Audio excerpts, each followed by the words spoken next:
Away from that story, the Society of Women in Taxation is seeking reforms to boost the country's tax systems.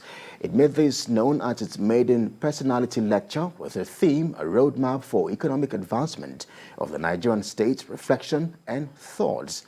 Our correspondent, Lara Afulaya, was at the event and tells us more in this report.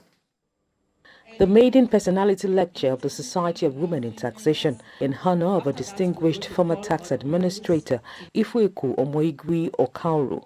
The thrust of discussions here are hinged on finding a roadmap for economic advancement of the Nigerian state by way of reactions and thoughts.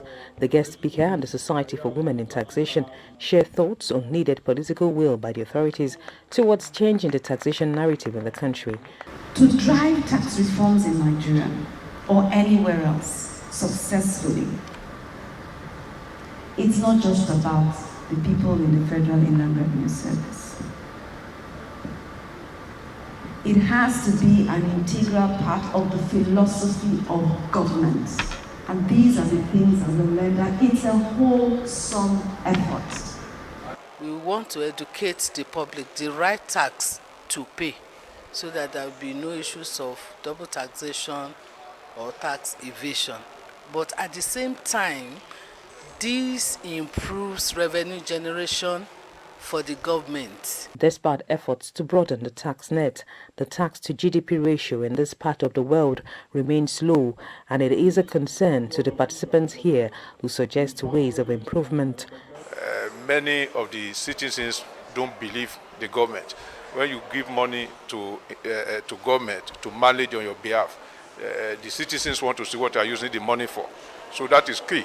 So if you want to improve tax revenue in the country, then we need to do a lot about in reducing the trust deficit by making sure that the tax revenue collected is properly used and accounted for. We really can't afford not to plan, in a country. And number two, that there's no messiah. People, we have this mentality that someday that there's a messiah that's likely going to come and change our circumstances. The challenges we have today must be addressed by everybody. We're all we're all stakeholders in this business. The Society of Women in Taxation also used the meeting as an opportunity to call on government to strengthen efforts at boosting security. It also seeks that everyone plays their part in ensuring free and fair elections next year. The Society of Women in Taxation is the female arm of the Chartered Institute of Taxation with the objective of enhancing taxation practice in the country. Lara Afulaya, TVC News, Abuja.